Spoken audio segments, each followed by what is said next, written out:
माननीय प्रधानमंत्री जी,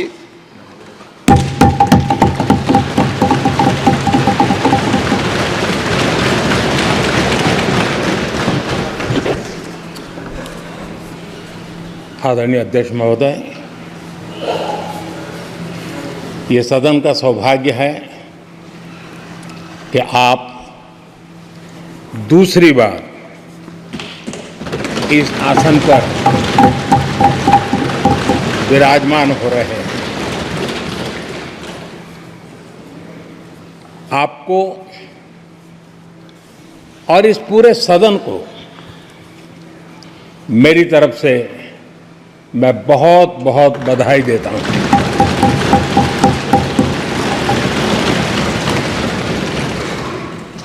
आदरणीय अध्यक्ष जी, मेरी तरफ से आपको शुभकामनाएं हैं, लेकिन इस पूरे सदन की तरफ से भी आपको अनेक अनेक शुभकामनाएं। अमृत काल के इस महत्वपूर्ण कालखंड में दूसरी बार इस पद पर विराजमान होना बहुत बड़ा दायित्व आपको मिला है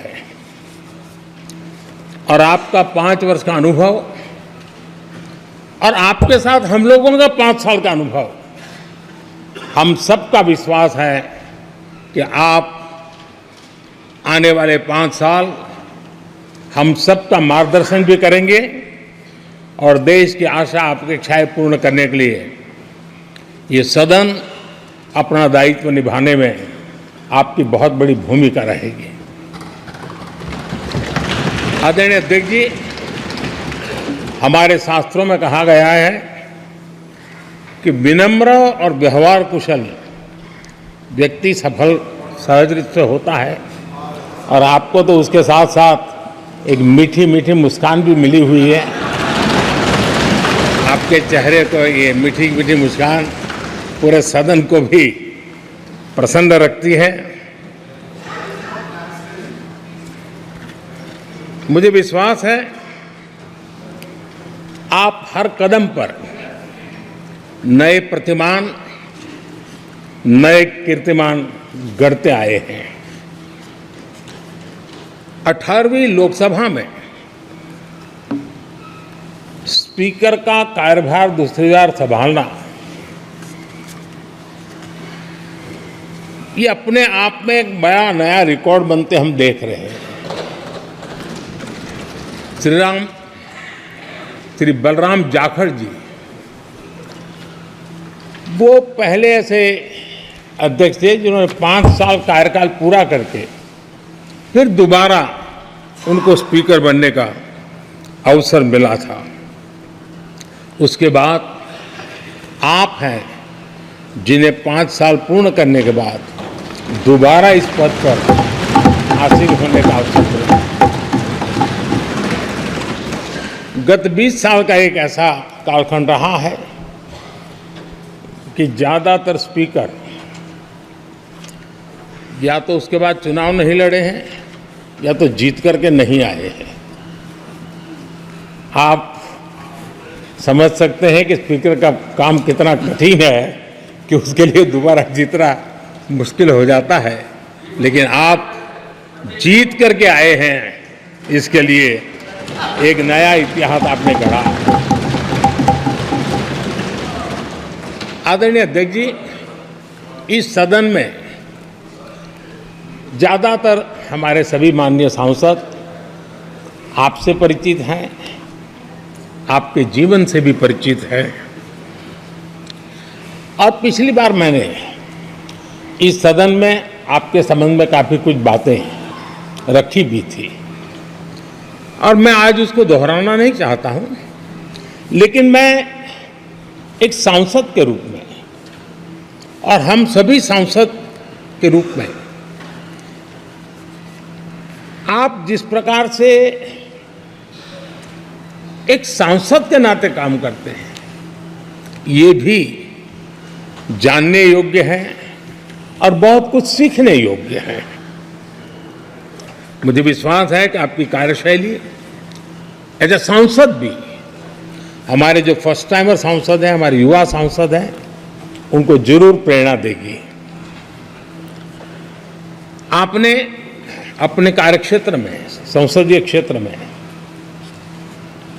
स्वस्थ मां और स्वस्थ शिशु एक कमिटमेंट के साथ जो अभियान चलाया है और सुपोषित मां, इस अभियान को आपने जिस प्रकार से अपने क्षेत्र में प्राथमिकता देकर के खुद को इन्वॉल्व करके किया है, वो वाकई प्रेरक है। आपने कोटा के ग्रामीण क्षेत्रों में हॉस्पिटल ऑन व्हील्स, ये भी एक मानव सेवा का उत्तम काम, जो राजनीतिक कामों के सिवाय करने वाले कामों में आपने चुना है, वो भी अपने आप में गांव-गांव लोगों को स्वास्थ्य सेवाएं पहुंचाने में मदद कर रहा है। आप नियमित रूप से गरीबों को कपड़े, कंबल, मौसम के अनुसार छाता की जरूरत है छाता, जूते, ऐसी अनेक सुविधाएं समाज के आखिरी तबके के जो लोग हैं उनको खोज करके पहुंचाते हैं। खेलों में प्रोत्साहन देना आपके क्षेत्र के युवकों में, ये आपने एक प्राथमिकता के रूप से काम उठाया है। आपके पिछले कार्यकाल में 17वीं लोकसभा में मैं कहता हूं कि संसदीय इतिहास का वो स्वर्णिम कालखंड रहा है। आपकी अध्यक्षता में संसद में जो ऐतिहासिक निर्णय हुए हैं, आपकी अध्यक्षता में सदन के माध्यम से जो सुधार हुए हैं,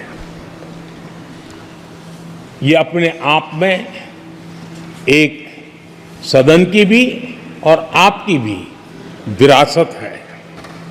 और भविष्य में 70वीं लोकसभा के संबंध में जब विश्लेषण होंगे, उसके विषय में लिखा जाएगा, तो भारत के भविष्य को नई दिशा देने में आपकी अध्यक्षता वाली 70वीं लोकसभा की बहुत बड़ी भूमिका रही है। आदरणीय अध्यक्ष जी, 17वीं लोकसभा में नारी शक्ति वंदन अधिनियम 2023, जम्मू कश्मीर पुनर्गठन विधेयक, भारतीय न्याय संहिता, भारतीय साक्ष्य बिल, भारतीय नागरिक सुरक्षा संहिता, सामाजिक सुरक्षा संहिता, digital personal data protection bill, मुस्लिम महिला विवाह अधिकार संरक्षण विधेयक, transgender persons protection of rights bill, consumer protection bill, direct tax विवाद से विश्वास विधेयक, सामाजिक, आर्थिक और राष्ट्रीय महत्व के ऐसे कितने ही महत्वपूर्ण ऐतिहासिक कानून 17वीं लोकसभा में आपकी अध्यक्षता के अंदर इस सदन ने पारित किए हैं और देश के लिए एक मजबूत नींव बनाई है। जो कार्य आजादी के 70 साल में नहीं हुए, आपकी अध्यक्षता में इस सदन ने इसको करके दिखाया। आदरणीय अध्यक्ष जी, लोकतंत्र की लंबी यात्रा में कई पड़ाव आते हैं। कुछ अवसर ऐसे होते हैं जब हमें कीर्तिमान स्थापित करने का सौभाग्य मिलता है। 17वीं लोकसभा में उपलब्धियां, मुझे पूरा विश्वास है देश आज भी और भविष्य में उसका गौरव करेगा। आज देश अपनी आकांक्षाओं की पूर्ति के लिए भारत को आधुनिक बनाने की दिशा में जब हर तरह से प्रयास हो रहे हैं, मैं मानता हूं कि ये नया संसद भवन भी अमृतकाल के भविष्य को लिखने का काम करेगा, और वो भी आपकी अध्यक्षता में। नए संसद भवन में हम सबका प्रवेश आपकी ही अध्यक्षता में हुआ, और आपने संसदीय कार्यप्रणाली को प्रभावी और जिम्मेदार बनाने का कई महत्वपूर्ण फैसले लिए हैं, और इसलिए लोकतंत्र को मजबूती देने में मदद मिली है। लोकसभा में हम पेपरलेस डिजिटल व्यवस्था से आज काम कर रहे हैं। पहली बार आपने सभी माननीय सांसदों को ब्रीफिंग के लिए एक व्यवस्था खड़ी की। इससे सभी माननीय सांसदों को भी आवश्यक रेफरेंस मटेरियल मिला। उसके कारण सदन की चर्चा अधिक पुष्ट हुई, और ये आपका एक अच्छा इनिशिएटिव था जिसने सांसदों में भी विश्वास पैदा किया। हाँ, मैं भी कुछ कह सकता हूँ, मैं भी अपने तर्क दे सकता हूँ, तो एक आपने अच्छी व्यवस्था को विकसित किया है। आदरणीय अध्यक्ष जी, G20 भारत की सफलता के एक महत्वपूर्ण पृष्ठ है, लेकिन बहुत कम चर्चा हुई है, वो है P20। और आपके नेतृत्व में G20 देशों के जो पीठासीन अधिकारी हैं, स्पीकर्स हैं, उनका सम्मेलन आपकी अध्यक्षता में हुआ। और अब तक P20 के जितने सम्मेलन हुए उसमें ये ऐसा अवसर था कि दुनिया के सर्वाधिक देश आपके निमंत्रण पर भारत आए, और बहुत ही उत्तम प्रकार के निर्णय उस समिट में हुए, और उसने विश्व में भारत की लोकतंत्र की जो प्रतिष्ठा है उसको गौरव देने में बहुत बड़ा रोल अदा किया है। आदरणीय अध्यक्ष जी, ये हमारा भवन ये सिर्फ 4 दीवारें नहीं है। हमारा ये संसद 140 करोड़ देशवासियों की आशा का केंद्र है।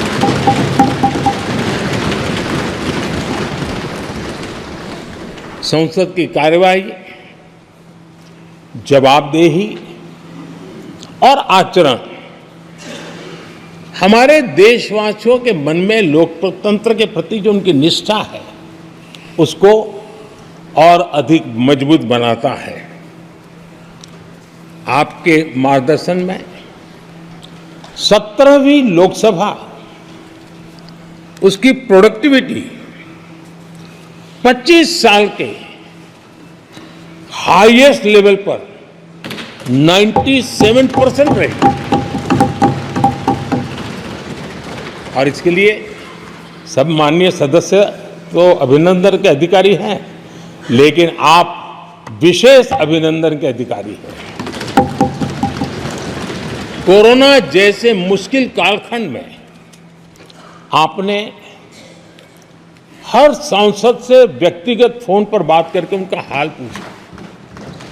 कहीं किसी सांसद की बीमारी की खबर आई तो आपने सदन के अध्यक्ष के नाते व्यक्तिगत रूप से उसकी चिंता की, और वो सभी दल के सांसदों से जब मुझे सुनने को मिलता था, मुझे बड़ा गर्व होता था कि जैसे आप इस सदन के परिवार के मुखिया के रूप में उस कोरोना कालखंड में भी व्यक्तिगत चिंता करते थे।